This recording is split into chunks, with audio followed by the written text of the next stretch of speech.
షుగర్ని కంట్రోల్ చేసుకోకపోతే ఏమవుతుంది? బీపీ షుగర్ ఎక్కువైతే ఏమవుతుంది? ఏమవుతుంది అమ్మ? బీపీ షుగర్ ఎక్కువైతే ఏమవుతుంది?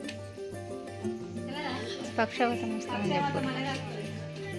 అవునమ్మా, మీరేనా చెప్పండి.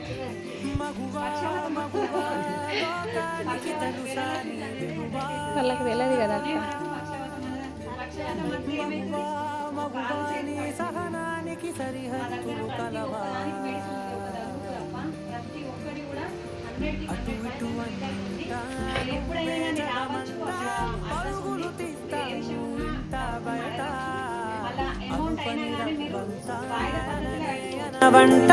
వెలుగులు పూస్తావు వెళ్ళేదారంతా